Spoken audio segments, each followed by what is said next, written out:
Well, hey neighbors, and welcome to the Shed Shop. I have something really interesting to show you and teach you that is actually an in-depth test of a fuel line for, say, a chainsaw or a weed eater, or sometimes even a tiller, things that take standard 2-stroke fuel line. Most of your 4 strokes are going to have bigger fuel line, but your 4 mix, this would apply to those fuel lines as well.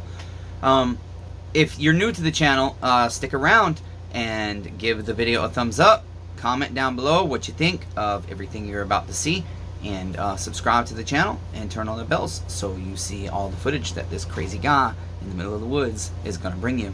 Okay, so basically you guys, if you're not new, you should be familiar with the MS361 that I did the muffler mod to, and it randomly stalls out and you got to pull it 3 times to start it. I have several videos with the before and after the muffler mod on this saw, and sometimes what I do is I will reuse certain things like a fuel line that I'm like, oh, that feels like it might be good, I'm curious, and unfortunately sometimes I forget I've done that and I have to dig out notes where they might have left me for me to know. In this saw, what I did is I left a fuel line in it. Okay, I'm gonna give you an info card to the MS361 after the muffler mod part 2, and then I will give you also an info card on the video where I'm doing the diagnostics, because I feel like this or my carburetor might be the problem. Initially I thought maybe I'll try a bigger fuel filter, but then as soon as I pulled the fuel filter, I'm like, oh, why did I reuse that fuel filter? And it was because I was hoping to be able to do a video like this if this did become a problem, and it did. So even though I desperately need to sell this saw and make the money for the next order of rock I just had to buy because the quarry did me dirty, I didn't want to sell this saw with an issue, and I want to educate you guys. So that being said, basically what I'm going to do is I'm going to kind of tell you a brief rundown. Did I say that right? It didn't sound right. A brief rundown of what we're going to do. We are going to perform the actual test, vacuum pressure test, on a fuel line to determine, you guys, there's no holes in this. It's not brittle. It's a little bit soft down at the end, but one would think that's no big deal. It's not that bad. It's not like gooey and sticky and sticking in on itself when you squeeze it together. It seems like it would be a good fuel line. Let's find out. So I also have here for comparison. Now it's aftermarket, but it's good aftermarket, okay? It's made from companies that make chainsaws that sell pretty good, and even though not everybody loves them, many of their parts are same quality as the name brands.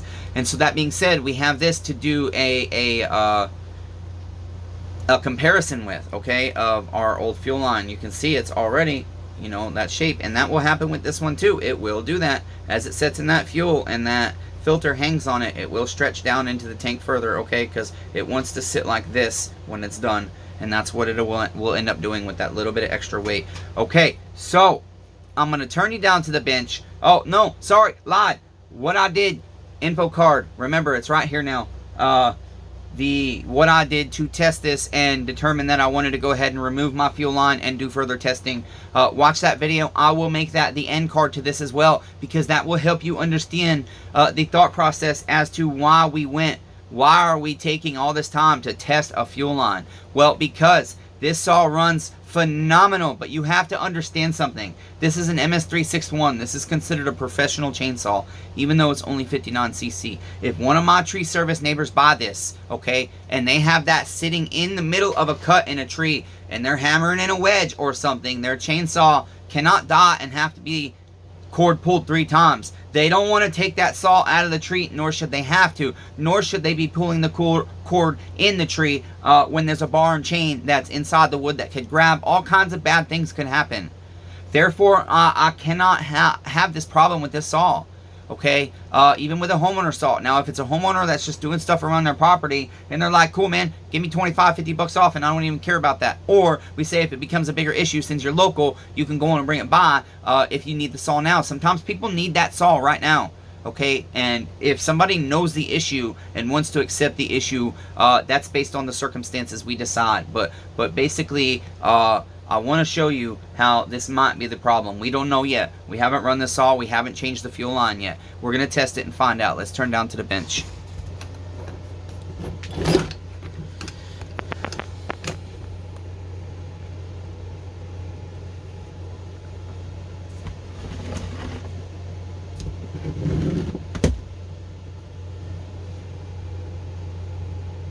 Oh, shit, I thought I paused you. Guess I'll try and edit that, or maybe I'll leave it there for humor and cut part of it out.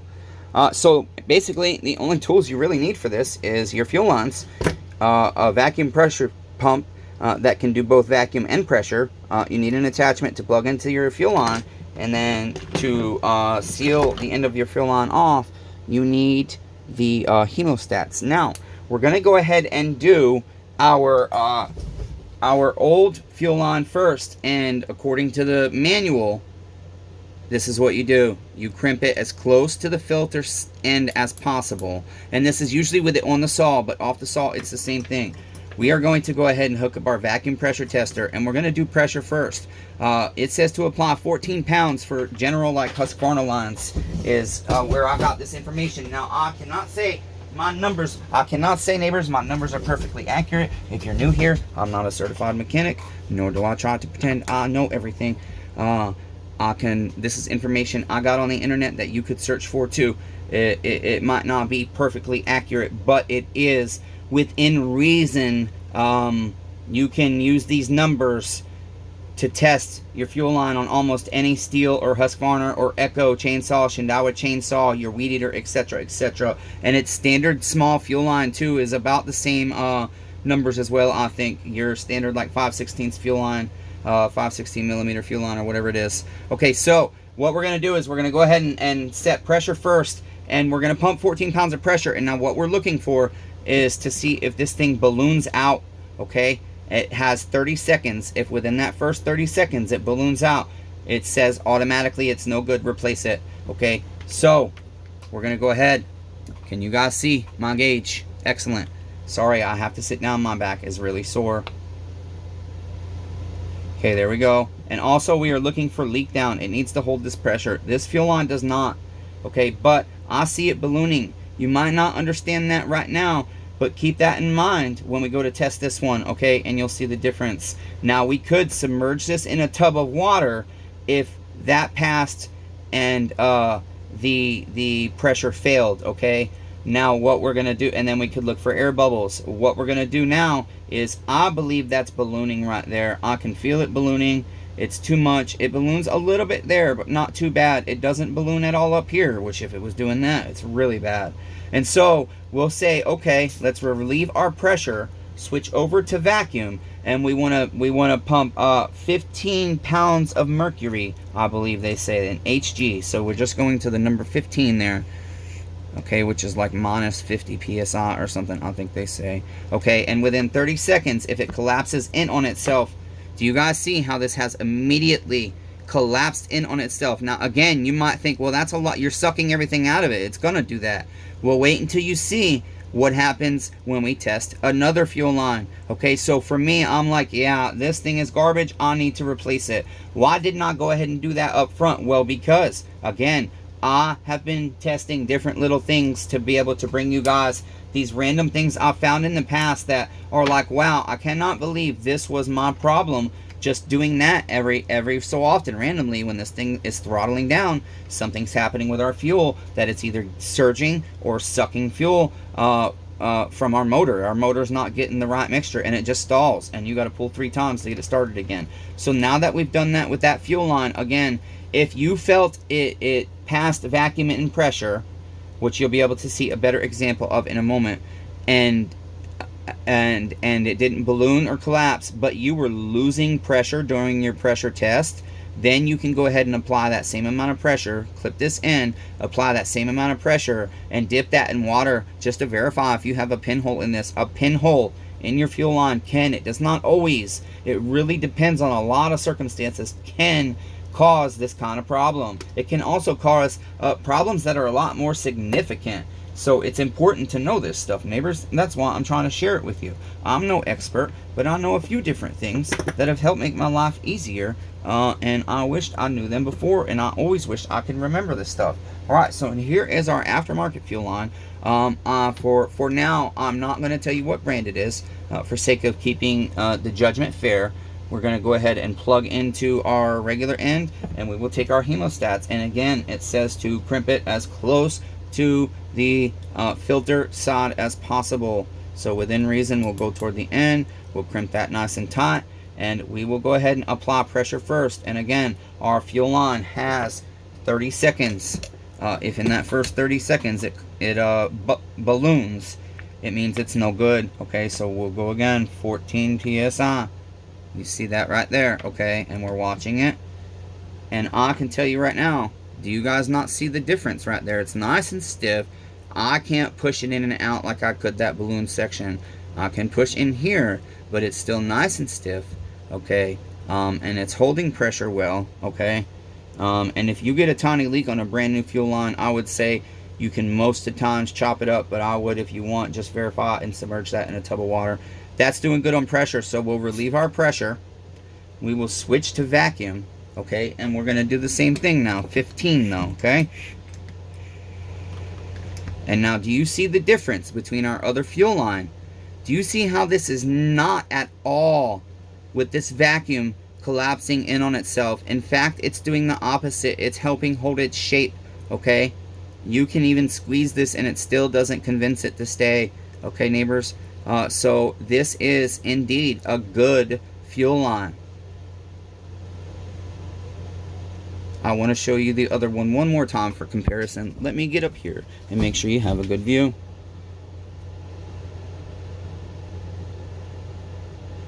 Okay, this is our vacuum.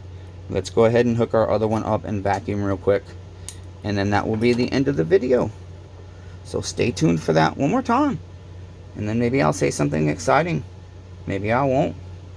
If you've never heard my standard most of the time closing, stay tuned for that. And tell me what you think of that in the comments down below. But don't tell me I say neighbor too much, neighbors, because you ain't going to change that fact. We know I say neighbors too much, neighbors. Okay, so watch. You guys watch closely how quickly this thing collapses, okay? Okay, you ready? Watch.